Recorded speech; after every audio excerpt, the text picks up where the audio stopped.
All right, thank you. It's my pleasure to introduce to you Bill Woolsey. Bill has a heart for people who don't know Jesus, and his entire pastoral ministry has centered on starting new ministries and worship services that especially engage people who deem the local church not worth the effort. In 2009, he founded a network called FiveTwo, whose name comes from the 5 loaves and the 2 fish in the feeding of the 5,000. FiveTwo's training process is team-oriented and focuses on 2 core outcomes of baptisms and financial sustainability. FiveTwo helps those men and women grow their God-given dreams into churches, ministries, nonprofits, and faith-based businesses that make an eternal difference, bringing life and sustainability to local congregations in hard-to-reach communities. Bill, thanks for being here with us.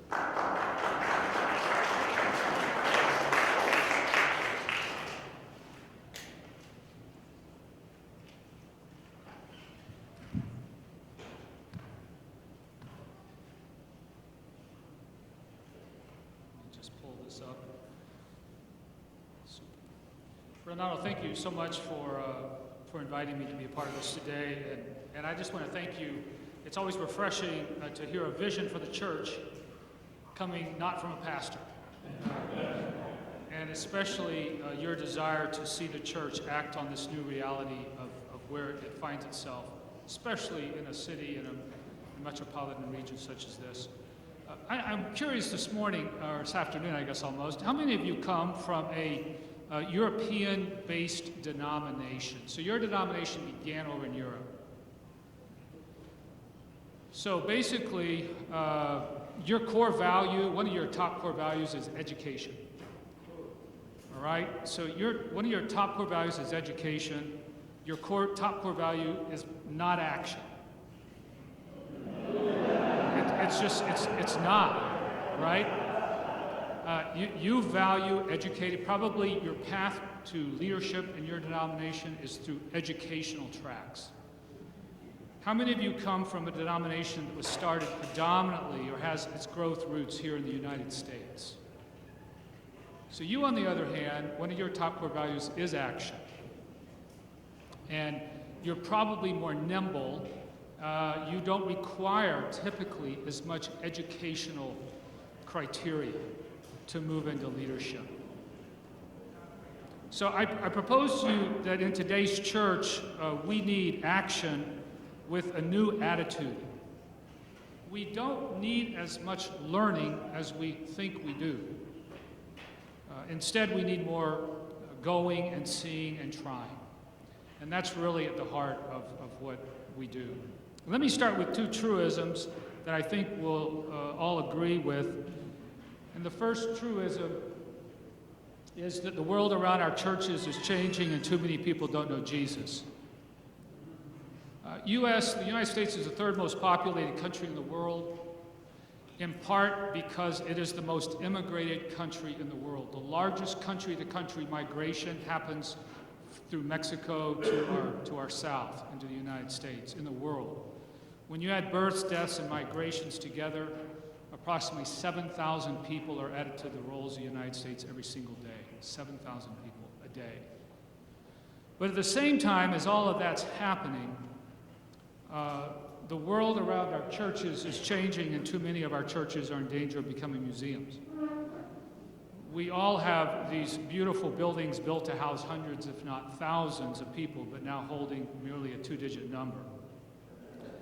And the change that has swept over our churches is stunning, in part because the culture has changed at a stunning pace. I mean, if you think about it, not that long ago, our grandmas would have said, don't talk to strangers, and especially don't get in a car with one.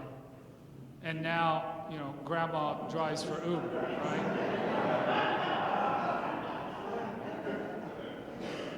So now technology, community, and worship are all melding, which is forced to reevaluating, and even in listening to Casper speak, it's forced to reevaluating the traditional boundaries of who's in, who's not, who belongs, who doesn't, where's the circle, that you use to define it? Are you a closed set? Most of us, our congregations are closed sets instead of open sets, instead of centered sets. So the world around our church is changing, and I propose to you what we need more are more Debs. So Deb called me on a Sunday night, 4 days before she was to start our incubator. She was bailing. She said, I can't do this. Now Deb had scored incredibly high on our assessment, which most of the women who go through our process, they peg out on our assessment. But she had never stepped out to follow her passion in such an ambitious way as she was desiring to do with us. And before I got to know her, Deb was a police officer in Detroit. She worked in the 9th Precinct. If you Google the 9th Precinct, it's the most dangerous part of Detroit. She pursued those who committed sex crimes against children. So her job, she saw it as her ministry, was a dark, dark job, and it led to early retirement. So when I met her, she was wondering what to do with her deep desire to help young girls and women either avoid or leave the sex industry that was prominent on the neighborhoods that she patrolled. But now it was 4 days before she was going to take the leap. She was going to follow through on her heart, and she was going to bring Jesus into the mix without a net, or at least she thought. And she decided it was just too big of a leap. Fortunately, when you want to be convinced to stay where it's safe, you do not call me. So after 15 minutes of me daring her to just give it a try, Deb ended up bringing her team to our Detroit incubator. And now 3 years in, she has 2 homes and apartments for women, all of which were given to her. She didn't spend any money on that. She has now volunteers and community activists who helped her launch, and Ellie's House, which is the name of that ministry, is a reality.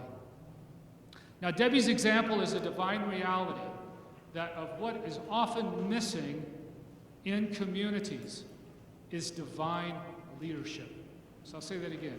What is often missing in your community is divine leadership. Someone to go and see and do. And you will be shocked when you do that, the number of people that will say, I want to do this with you. So I share Deb's story because without more Debs bringing Jesus to their communities in sustainable, life-changing ways, many of our communities will never know our Jesus. They will drive by our buildings and drive by our Jesus, certain as that he is as out of touch as the bells in the steeple that no longer ring. Which is my premier point for you today, and that is that the key to extending the church in the West is to get entrepreneurial laity in the game today. Now, since I became a pastor in 1987, evangelism has been at the core of my ministry, and I've always just had a huge love for those outside and have been willing to break all sorts of rules to get them in. Just ask my supervisors. It probably flows somewhat from being born and bred in the Republic of Texas, an entire state of rule breakers, you know. Ironically, most of our work has been in Michigan and in Florida and now in New York State, and we go wherever Jesus invites us to go, so here we are. But I do hail from Texas. And have any of you ever been to Texas? So you should raise your hand high. You should be proud of that, all right? You know, Texas is God's country, okay? He has a ranch there. It's called West Texas, okay, if you ever drive through it. My love for those not yet in the family of Jesus, though, came from 2 core relationships in my life. When I was 6, my parents divorced, and I lived for a year with my grandparents, former sharecroppers, Leona Eleonora, Renata, Richter Fisher, and get this, Elton John Fisher. He was cool before he even knew he was cool. He sold Lone Star beer. Have any of you ever had Lone Star beer? If you envision the best beer you've ever had, Lone Star is the Antichrist, okay? It is a horrible beer, but it paid the bills. So from my grandma, I gained this uber-inclusive value, and the value was that you could bring anyone that you wanted to any family event. This could be a stranger off the street you just met. They were welcome at Christmas. It didn't matter. Grandma's heart was never closed. And then when I was 7, my mom met David Woolsey.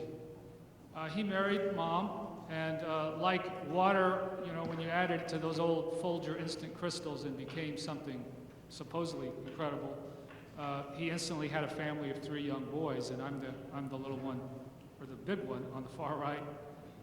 He became our Messiah. He brought hope where previously there was none. And from Dad, I learned the power of someone who doesn't look like you claiming you as their own. And he created a family with us at the center. He was not at the center. We were at the center. And so my whole ministry has been about living that out, helping others, especially leaders like all of you, do that and disciple that. Because that's the Jesus way, and we of all people, that should be our way. So after serving as 9 years as an evangelism pastor, executive pastor, etc., I became a church planter. My family and I, we planted a very fast-growing church in the far west suburb of Houston, and multi-site, and we led our denomination in baptisms. And I hail out of the Lutheran Church Missouri Synod, so to lead in baptisms, that's a pretty cool thing, okay? Especially adults. We just figured out some wonderful stuff and how to speak the language of this individual. And we started this network called FiveTwo. And FiveTwo, the name, as Renato said and read, it comes from the feeding of the 5,000. And the aha in that miracle is that the food Jesus used, the food the disciples used to feed the community, came from the community. It didn't come from the church. So the food the disciples used to feed the community came from the community. It did not come from the church. And that's our biggest issue. In churches, we think we have to have all the stuff, when in reality, Jesus has put the stuff there, if we will but go and see. Twice he commands the disciples, go and see, and you feed them. Both imperatives in Mark chapter 6. So since I started this network, we've gone through a number of iterations. We began solely focused on ordained church planters. We knew they were lonely, and very often the very people who recruited them, they wanted them to be edgy and reach people on the edge. What would happen is they'd be too edgy. And the people who wanted them to go to the edge would try to push them off the edge, And so we started this to protect them and let them know that they were not crazy, but they were direly needed. But we also started the network because my denomination, like most of your denominations, was on the downhill side of the curve, meaning if you drew a growth curve like this and I asked you to put an X on where you think your congregation or your denomination is, you would put it on the right-hand side. For the past 10 years, whenever I speak, I ask leaders to do this. I have met very, very, very, very few who put the X on the left. And if they do, it's because they just started something new. They just started something new. And I don't know about your tribe, but it took my tribe 113 years or so to get from the start. We started in 1847. We peaked in the 1960s. So we are over 50 years on the downhill side of the curve. The question, though, that I like to ask when I share this curve is, so how do we go from here to there? How do we go from here to there? And the secret sauce that we have devoted our network to is the Christian entrepreneurial leader. And this became laser focused in the fall of 2015 when a bishop in Michigan reached out and asked if we would serve as adjunct staff and help them start new ministries, not just ordained church plants, but a variety of new ministries that reach kind of anti-church individuals. So we did a denomination-wide study of that state, and then we were looking for the apostolic, pioneering types and the congregations that house them, and then worked there for 3 years pouring into these individuals. And to facilitate that, we created our Start New Incubator, which is a 2-year discipleship process designed for Christian entrepreneurial people. We have 3 standout characteristics. First of all, it is team-based. You can't get in by yourself. You have to have a team. That's the first hoop we want you to jump through to prove to us you're a leader. You can recruit 4 people to follow you on your journey. The second is our 2 core outcomes. We want you to be around for a while. We don't want to spend all this money and effort. We know you don't want to do that. So we want you to demonstrate financial sustainability, and we want to walk you through the plan. But also, we're here to help more people know Jesus. And the metric we have chose to measure is baptisms. You can choose whatever metric you want, but we want to see that. And so we work with you, regardless if you're doing a Zumba or you're doing a faith-based business. We walk with you on a plan to introduce people to Jesus so that can happen, because that's the core of why the church is here. But also, we are a Mother Teresa meets a friendly Mark Cuban, okay? So we have a Shark Tank in our initial boot camp that you're part of. We mash up this beautiful presence of Jesus theology with a lean business approach that reminds you you can only spend $1 once. And so since that start in Michigan, we now have incubators in Detroit, Phoenix, Orlando, and we just launched here in Queens and in Albany as well. And we would love to work with you in your congregations, because we get our Joneses out of this, okay? We get excited and pumped about helping people start new stuff.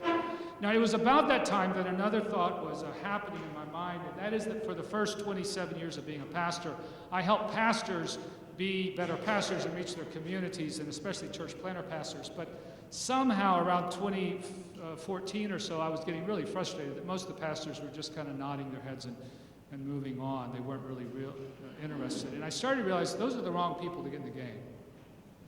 And if you think about it, pastors care and manage for what's in place.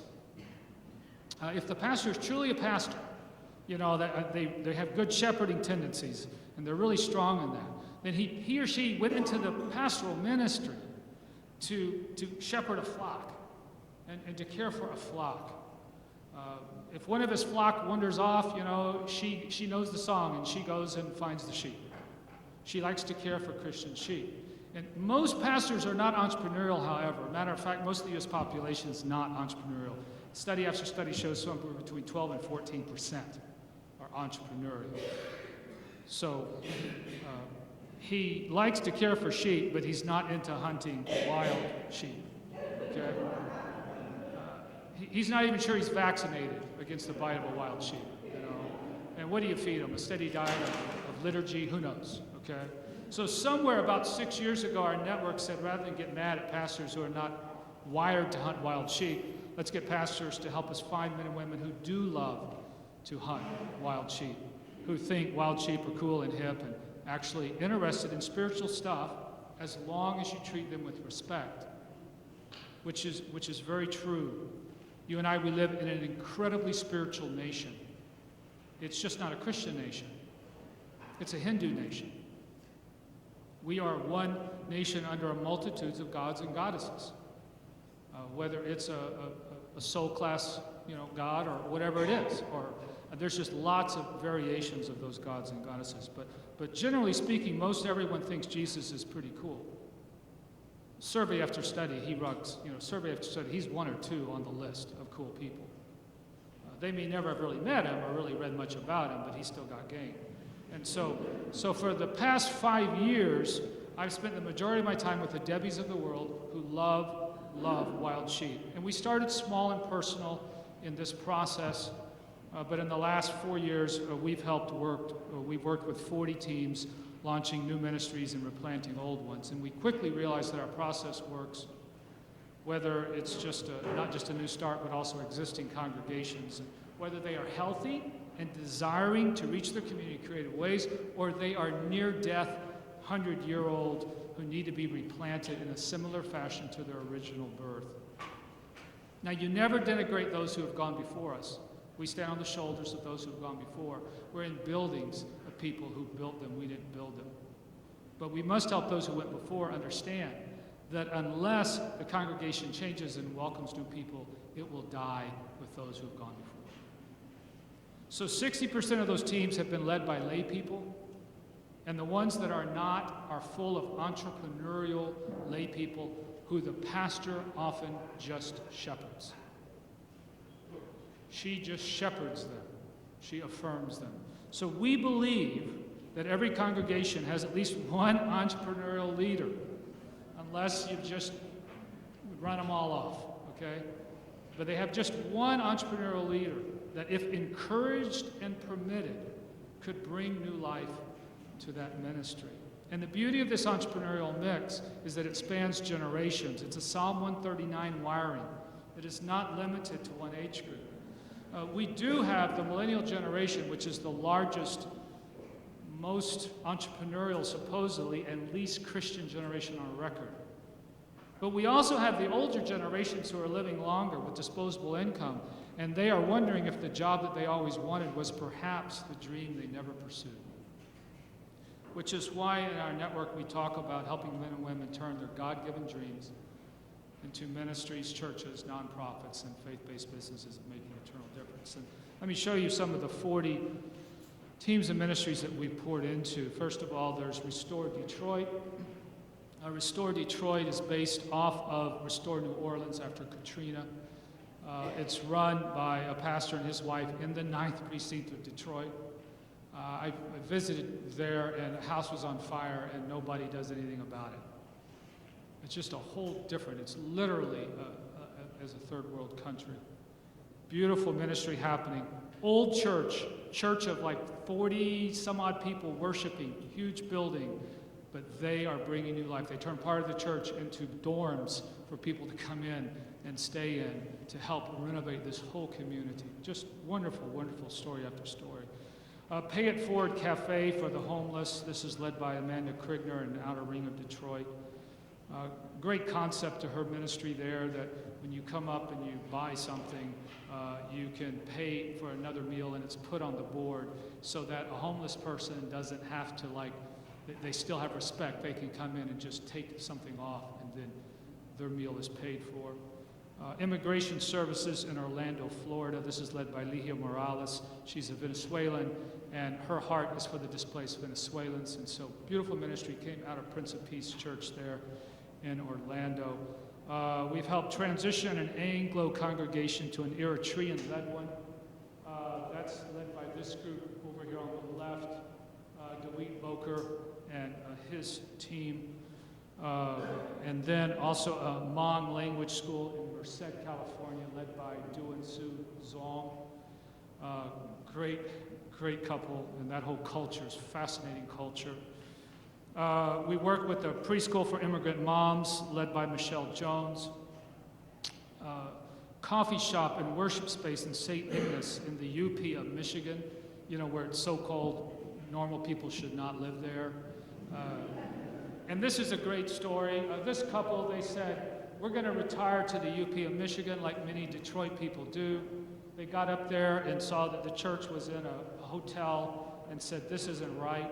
And so they bought an existing laundromat on the main drag of St. Ignace, and they liquidated the assets of it, turned it into a for-profit coffee shop with a standing fireplace and a huge worship space, huge by their standards. Will hold about 70 people in worship there. It's become the community center, which is our goal, to return the church to the center of the community. And so just great. They've been up and running 3 years, just gangbusters there, and story after story of God providing from the community the resources that was needed for that. And then a church plant downriver Detroit area. This is a younger couple doing a typical standard worship-centric, we call it, church plant. So we've helped launch urban and suburban church plants, replanted urban and rural congregations, kicked off millennial community groups, co-work spaces in Orlando, Florida, Grand Rapids, incredible homeless ministry, like the epitome of how homeless ministry should be designed in Mesa, Arizona. Beautiful ministry led by a couple. She's the premier salesperson for Ford auto dealers in the Southwest. One time she was, in our process, you can't use your phone. You have to set it aside. We want you present. And she was on her phone. And I said, Lori, you're not supposed to be on your phone. And she said, I just sold 4 cars by text. And I'm like, okay, you can use your phone. So we invest solely in entrepreneurial Christian leaders because they love the challenge of uncertainty. They actually they dig it. They like the fact that their future's not planned out. They are solutions-oriented people. They will solve the problem or want to. They are comfortable with creating new realities. And how many of us don't need a new reality in our congregation? They bring incredible energy to a system. You may not like the energy they bring, but they bring energy, okay?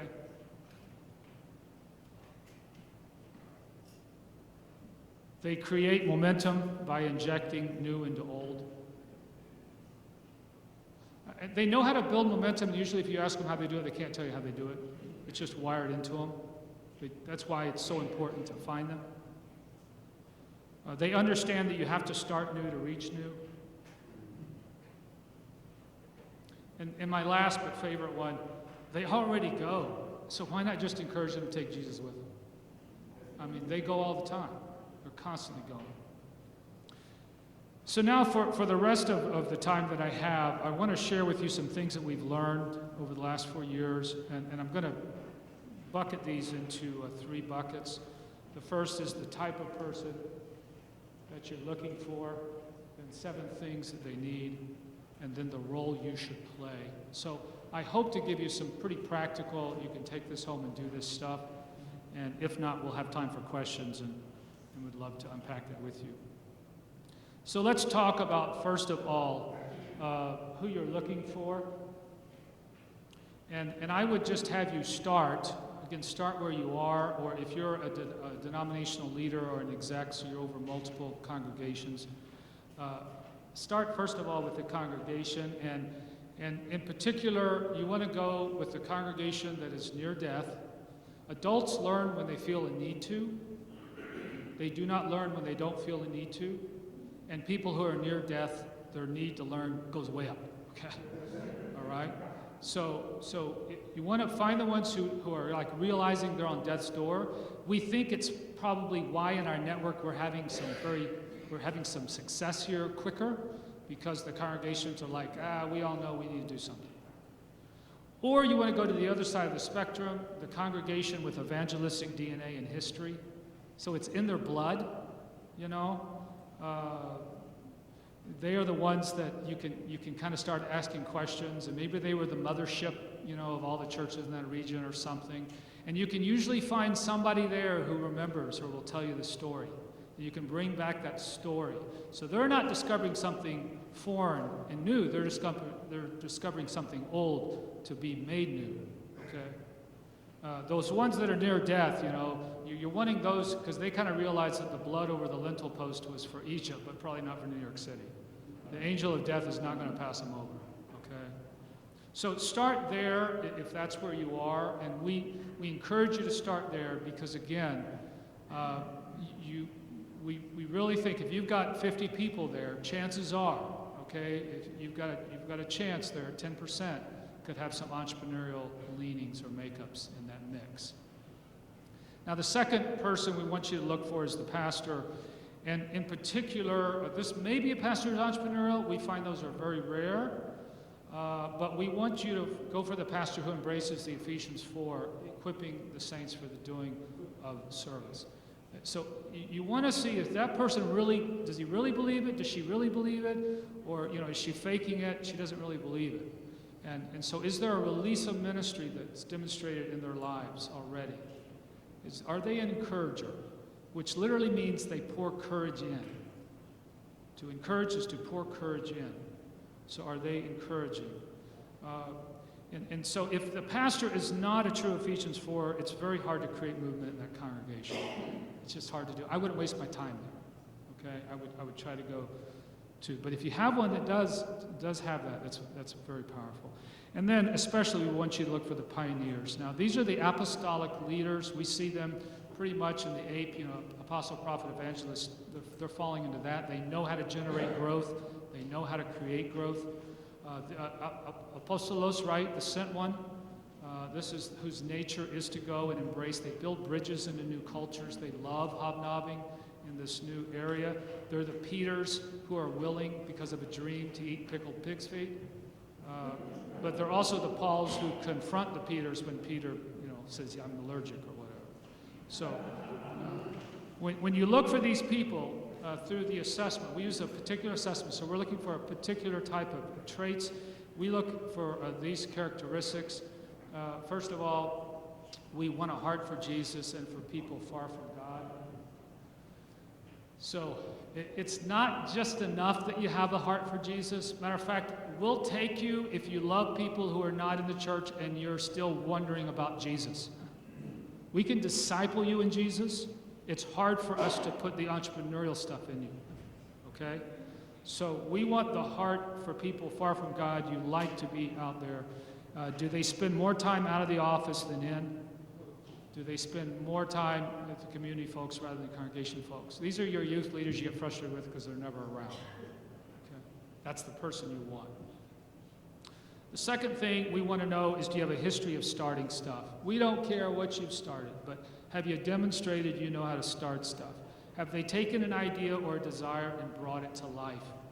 Large or small, Bible study group or business. Past experience is the best predictor of future, so we want to know that. And then what we do through our particular assessment, we want somebody who knows how to create movement. And so we look for traits that tell us they know how to do that with a team setting. And here are the traits we look for.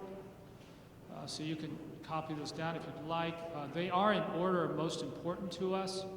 So the most important one that we look for is cause motivated, because we help you start whatever passion you have in your heart to start and redeem it. So we want you to be all in on this passion, because we don't have to motivate you, we don't have to monitor you, we can get you moving, and you're going to be self-moving. And you'll notice that a lot of these traits, they really go to team building. So there's an organized kind of trait there. There's diplomatic, how do they treat people?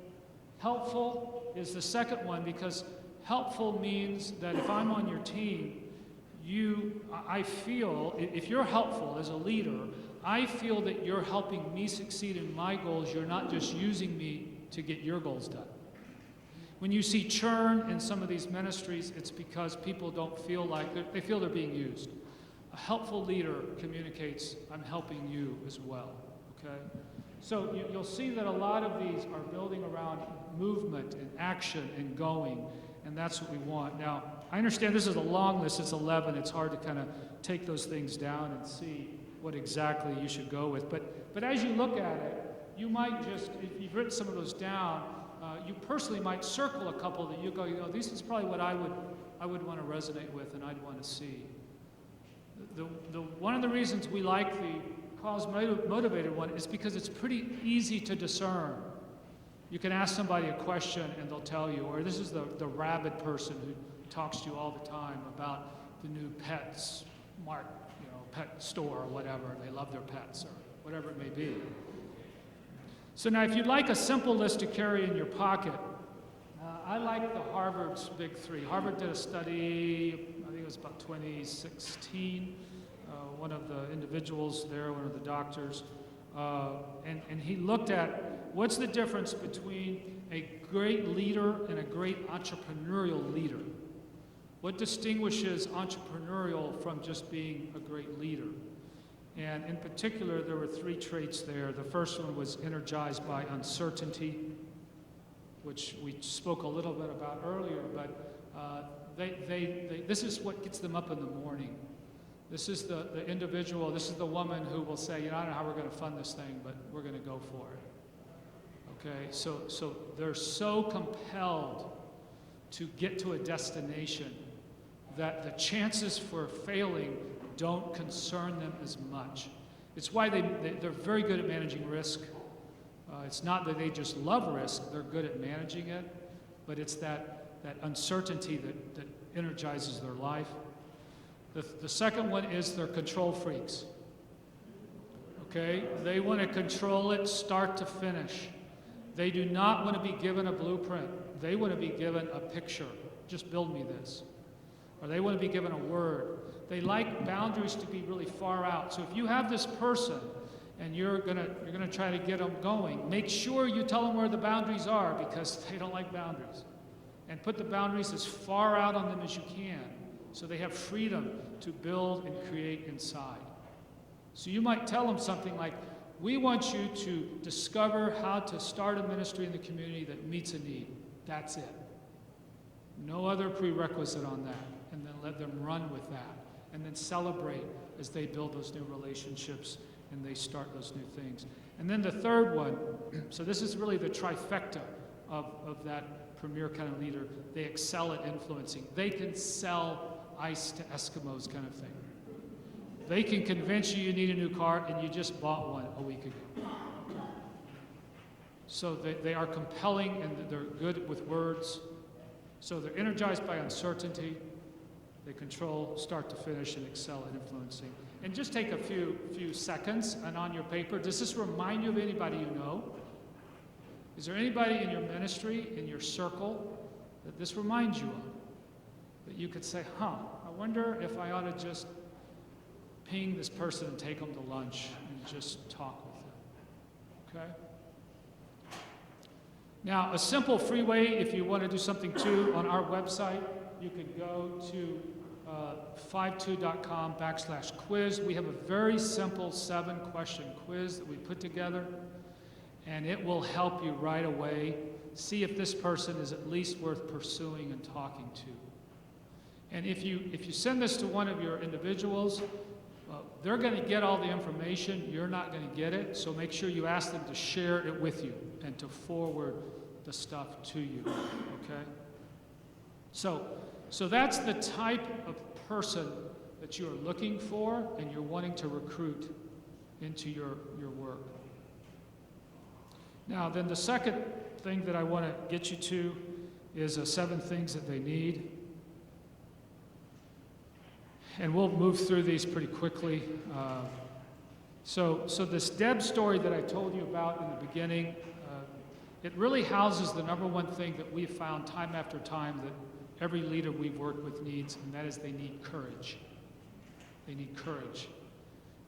They might have done other things like this, but they've never done this one thing. And so they really need someone to encourage them, to pour courage into them. And we want to help them believe that by the power of the Holy Spirit working in them, through their baptism, through Jesus in them, that they're going to be able to get this thing done. And we help them really get that courage and move forward. So that encouragement, I want to put it into like 7 packages for you today. These are the ones that we stress. The first one is that all of life is sacred. They are a sacred entrepreneur. They're not a social entrepreneur. They're a sacred entrepreneur. It's not just the Sunday morning. It's all of Jesus created everything. By him and through him, all things were made, right? For him, all things were made. And so he's the one who created the ability to build buildings. He's the one who created how to market well. He's the one who created all sorts of stuff. So how do we redeem that? All of life is sacred. We ground them in books like The Practice of the Presence of God, a little bitty great spiritual disciplines book. The Sacrament of the Present Moment is another book that we use. Little things they can read that make them think about they are sacred and what they're doing is a sacred work. The second thing that they need from encouragement, they do need some knowledge. If they're really based strongly in the church, they need business knowledge. If they're based strongly in business, they need sacred knowledge. So that's why we mash it together. So we want to meld the spiritual and the business. And again, if you're doing this with somebody and you want to kind of walk alongside of them, I would encourage you to give them a Bible story they can hang their hat on. We give them the feeding of the 5,000, where Jesus takes 5 loaves and 2 fish and turns the resources into more than enough. Because we know that's their number one issue. Where are we going to get the money from? Where are we going to get the people from? That's the 2 things they're worried about. And we say, don't worry about that now. Let's get this thing moving, and Jesus will provide. We have story after story of people giving checks from outside of the ministry. Here's $50,000 for a refrigerated truck for the mobile food ministry down in Lakeland, Florida, which now the Orlando Magic want to be a part of as well. Again, all the resources are there. God has this stuff in place, so we want them to bring that forward.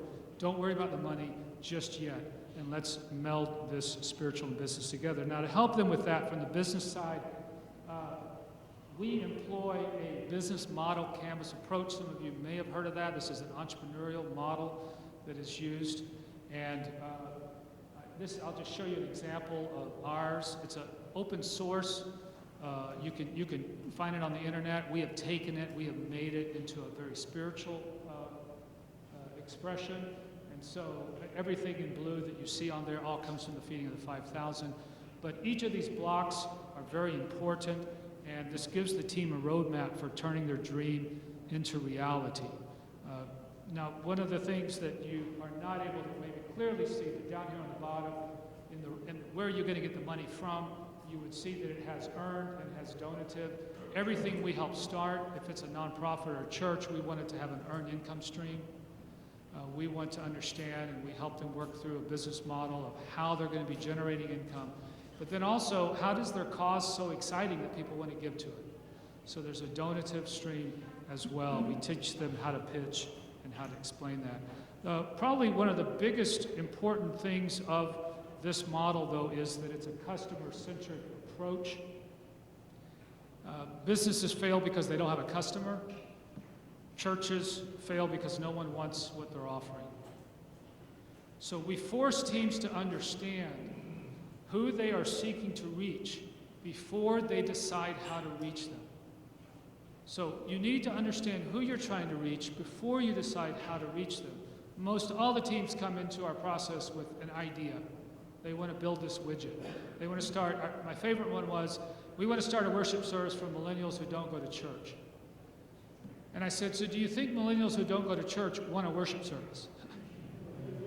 And instead, they started a community serve ministry, because one of the core values of millennial generation is to improve communities and better communities. So they started a ministry that utilizes the very people they're trying to reach, and then they built a church back out of it, okay? So you've got to think creatively about the person you're trying to reach in mind, and they have to believe that this is valuable, what you are doing.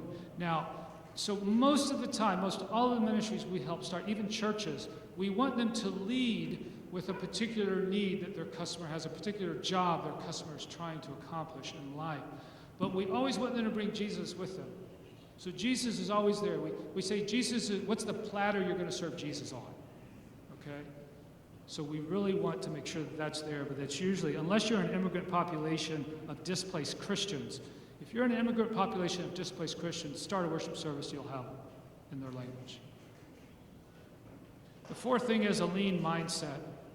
A lean mindset, again, means you can only spend $1 once, so don't spend it before you verify that it will work. We make you test. We want you to test with at least 5 core customers what you're doing, and then when you change it based upon their response, you test again with 5. All you need is 5. 5 is wonderful. If you'll really sit and listen to them, 5 works great. You want some in-depth reactions. And the point is that we want you to fail fast before you spend major money. So fail really quickly when you haven't spent a lot of money, okay? Don't give money away and don't let them do that. Accountability to a realistic timeline. So we don't want you to start it tomorrow, but you got to start it, okay? We don't want you to launch before testing your ideas, but you're going to have to launch it. And so we hold you accountable that you will launch. And here's the timeline that we use. So we actually don't want you to launch until about 1 year in to our work with you. Now, some are already working. They've already got some good ideas. They've been in the community long enough. They know that person. So they may launch around month 9 or something. But generally speaking, you're going to launch around 1 year.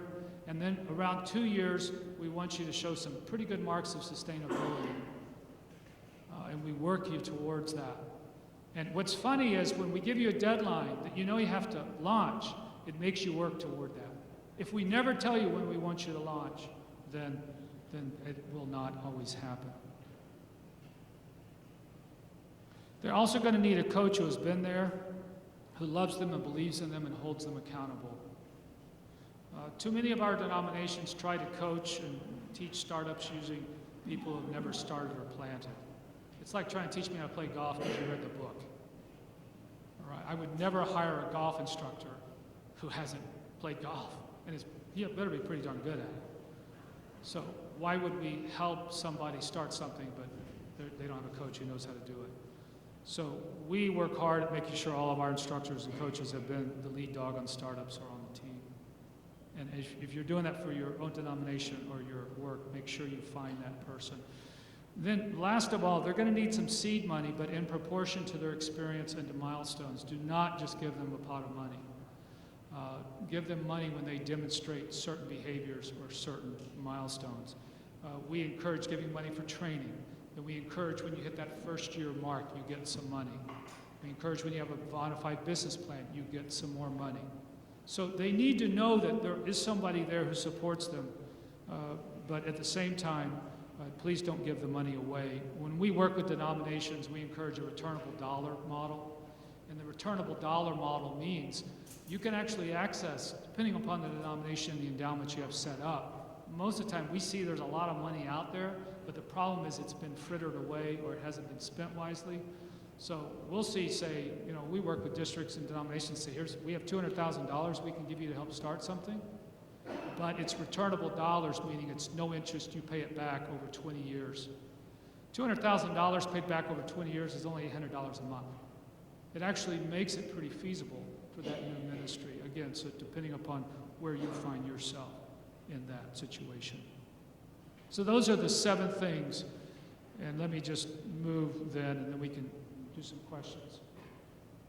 Oh, and I did want to say, so we have you test that first 6 months. 60% of the groups that we've worked with, they've changed their mind when they come out of the 3-day event. So they come out thinking we're going to start X, and they go out, they do their testing, they come back, they say, we decided that's not going to be the best idea. We're like, that's wonderful. You didn't go spend any money yet, okay? So now you're better off in the races as you go through. So that first, and then the launch and the sustainability.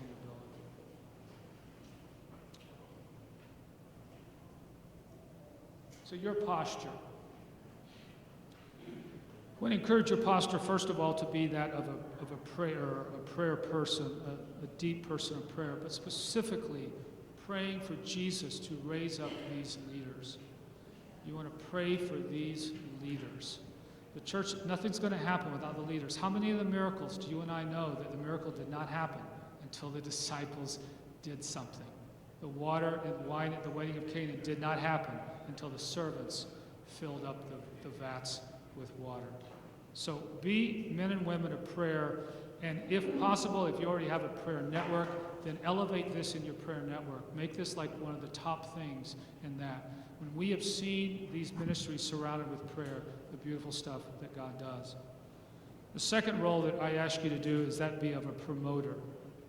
If you are a leader in the church, then enlisting entrepreneurial leaders and starting new ministries must rise above the rest of the noise. I know you have a lot of things that you're trying to manage, but friends, for the sake of the future of the church, they're just not as important. We've got to start new ministries. If you don't start new ministries, then the ministries that you have are going to continue to decline. So whatever your communication pieces are in your congregation, how you celebrate in your denomination, how can you be elevating this into that place? The third P is that of protector, helping others, or keeping others from poisoning the effort or attacking these new leaders.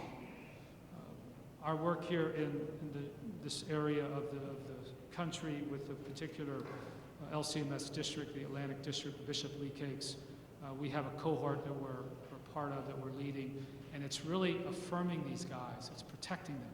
It's letting them know that they're okay, they're not crazy, they're not doing some weird stuff, right? And so you want to be the one who runs interference for them. You're the shields up, all right? They can't get to these people without going through you. They need to know you have their back. Most of us who are pastors, you know it only takes about 5 to 6 negative voices in a congregation to drive you out. It really does. You've got really good 5 or 6 people who pick on you, that's all it takes, okay? Well, think about how many people are going to be picking on them. They're going to question their theology. They're going to be saying that they're not of Jesus or some other ilk or whatever. So you really want to be their protector, because they're going to have a lot of ups and downs, and they need to know you love them. And then, last of all, you're their provider in some form or fashion. Maybe you're just going to connect them to donors. Maybe you actually have those finances. You're going to help them find them. Now, we never take away the onus of raising money from the leader. If they're a good entrepreneurial leader, they're not going to let that keep them. They're going to figure out a way to get around there. But we want them to let them know that we do have some dollars and we're going to be there for them. So how are you going to provide for them? So if you'll just take this, especially this posture as you move out of here today, and then thinking of the list of who you're looking for, my word to you is who in your local arena could you start spending time with and asking them, have you ever had a dream of something you'd like to start? We use the phrase because that's the phrase the people we've worked with have told us. I've always dreamed of starting this, but I never thought I could. So if you'll use that phrase with them, have you ever dreamed of starting something? Have you ever dreamed of doing something? And then let them respond to that, and then take that from there. So let me stop with that. I think we have about 10 minutes or so left. And are there any particular questions you have that I could answer or respond to for you today?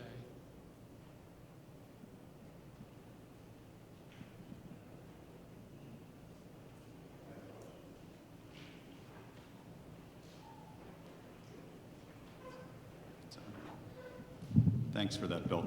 So if I'm a congregation, if I'm a member of a congregation and I have identified that person that I think could fit that mold and they do have a dream, how do they then connect with you, and how does that process practically work in terms of getting it off the ground?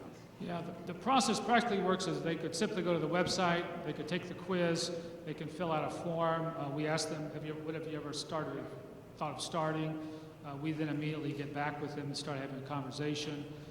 Especially in this area, our incubator will launch again in Woodside. It's in Woodside there in Queens area. It'll be in February. If you're in upstate area, in the Hudson Valley area, Tri-City, we're in Albany, and that will be taking place in probably about May. So what we would do then is that we would meet with you, we would assess you if that's where you want to go, then we help you build your team. So we actually walk you through what you're kind of looking for on your team. We assess the whole team in that process, so that way you know as the leader who you have and what the gifts and the strengths are there. And then we get you a coach. So you choose from a list of 3 coaches. We send you that. Your whole team will interview the coach. And then from there, you now have a coach, and the coach meets with you monthly. So we coach the whole team. We're very, again, action-oriented. We use kind of a family systems approach. We get everybody in the room, coach you. We can move you very quickly in the process toward action. And so then you would be off to the races starting either in February or in May. And we walk with you then for 2 years in that process. So you come back for training every 6 months. Next May, we recently received a wonderful gift. All of our training, all of our process will be online. It will all be digitally accessible. And then you can get live versions as well. We'll still keep the live version. Our feeling is that if you're going to go at risk, either a huge reputation or let's say $30,000 or $40,000 in starting this new ministry, you're going to hire somebody, then our process is like risk insurance. We mitigate your risk. But that's how they would get involved. So you come in through our website. My email that I think I have for you on the screen, you could simply have them refer them to me. We can also meet with leaders if you have leaders that you want to talk more about this and how we can work with you. And we would love to do that. Yes. So I have a question. I'm going to frame it in branding, but maybe it's not branding. Okay. So you're a congregation or you're a religious leader, and you help to give birth by identifying this entrepreneurial leader. To what degree do you want to put it under the aegis or the brand of the church or synagogue, because in fact that's maybe a good thing, or is it not a good thing? Or is it not a good thing? That's the question. And so our very simple answer would be, who are you trying to reach? And so we encourage you that you're going to name it somewhat based upon the customer. It needs to mean something to the person you're trying to reach, on one hand. But then I would also want to know, using the brand language, what's the brand of your ministry in that community? Is the brand a positive one? Is the brand that you're already kind of known for helping and caring for the community? Or is the brand that it's the old church that's dying or the synagogue that's irrelevant? So we'd want to understand that. So in our process of our business model canvas, one of the key boxes is the resources that you have. We get a lot of teams coming to us saying, we've got a gym, we don't know what to do with that. We got a building, we don't know what to do with that, okay? And so in some cases, we're going to start a ministry that has no name at all associated with what you have going on. And I would just say that 90% of those 40 are all named something else. But some of them are a subname, a ministry of Prince of Peace Lutheran Church. Why? Because Prince of Peace Lutheran Church is at the heart of that part of Orlando, and they're known as a wonderful force for Orlando. I mean, the pastor is one of the confidants of the mayor, you know, so it's just a great relationship they have. So it all depends on that. It's a great question.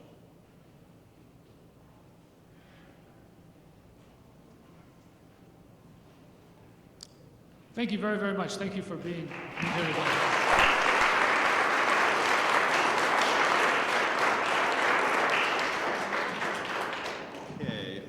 Thank you so much, Bill. I mean, it's just an indicator here that the resources are there. And imagine for every congregation, if we had the opportunity to find that entrepreneurial leader, and we take the information we learned from Casper this morning about getting out of our space, if we took that, how much of a difference that can make. And so the resources are here, and I hope you're enjoying this so far. Before we just go to break, Pastor Redmond, can you come up? Because I wanted just to talk. Pastor Redmond is with the United Methodist Church, but she's, amen, yeah. And she's with the New York State Court's Office for Justice Initiatives, and they have a table here. If you just give a couple minutes to explain what that is, and that way folks can come visit you. And then maybe you could just lead us in a quick prayer before lunch. Sorry to put you on the spot. That's what I was talking about. Always be ready. So I always come to this conference. I have been to all 5. In the last couple of years, I come in 2 capacities. I am pastor of the New Rochelle United Methodist Church. I am also, in that capacity, I serve on the Board of Trustees of the New York Annual Conference of the United Methodist Church, as well as our Committee on Finance and Administration.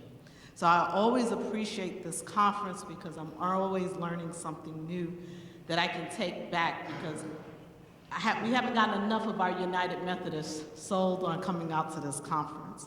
But Renato and the firm, though, has started connecting with some of the churches, and we are working on creating these new ideas. I also come as a proud member of the Office for Justice Initiatives. We are in the New York State Unified Court System, and our office is responsible for creating programs for access to justice and justice initiatives. So one of the things that we have happening, if you stop by the table, we'll talk to you about our help centers in which people can come in and receive free legal information, free. There is no economic means basis for it. They do not have to have a case currently pending, but you can go in and get free information. We'll talk to you a little bit about our DIY. One of the things I'm really proud of being part of that team is we are willing to help coordinate law events for your congregation. Some of you have members in your church who may be justice involved. Some of you have families, you think, in your church. And as you know, there are issues that come up in family law. And so recently, we were able to coordinate an outreach for an organization up in the Bronx around family law issues, custody, visitation, child support. We help coordinate those kind of events. So stop by the table and see Shantae Thomas, who is our outreach coordinator, and myself. I am proud to manage the non-attorney volunteer program, which has become really a great resource for students who are seeking to complete some type of internship. It provides non-legal support for individuals when they come into the courthouse. And my favorite thing in training nowadays is I tell them one of the most important things you might be able to help somebody find in the courthouse is the bathroom. Because they're nervous, they're anxious, they're in court, And if you all stop and think about having all those feelings and then needing to go to the bathroom. And yet the guy who met you at the door at the Mags with the gun on his hip might not feel like the person you want to ask where that is. And so our court navigators, we are building that program to have more people who are friendly faces and available to help with that. Amen? Let us all now pray. Merciful and loving God, we thank you for the time that we have spent thus far and all the information and the knowledge that you have provided for us. And now, Lord, as we go and sit and break bread together, as we spend time getting to know each other a little bit more, we ask that your presence continue to be with us. We ask that you bless the food so it may be nourishment for our bodies as we partake of it. Bless those who have prepared it and made it so that we have something to eat. We thank you, Lord, and we bless your name. Amen.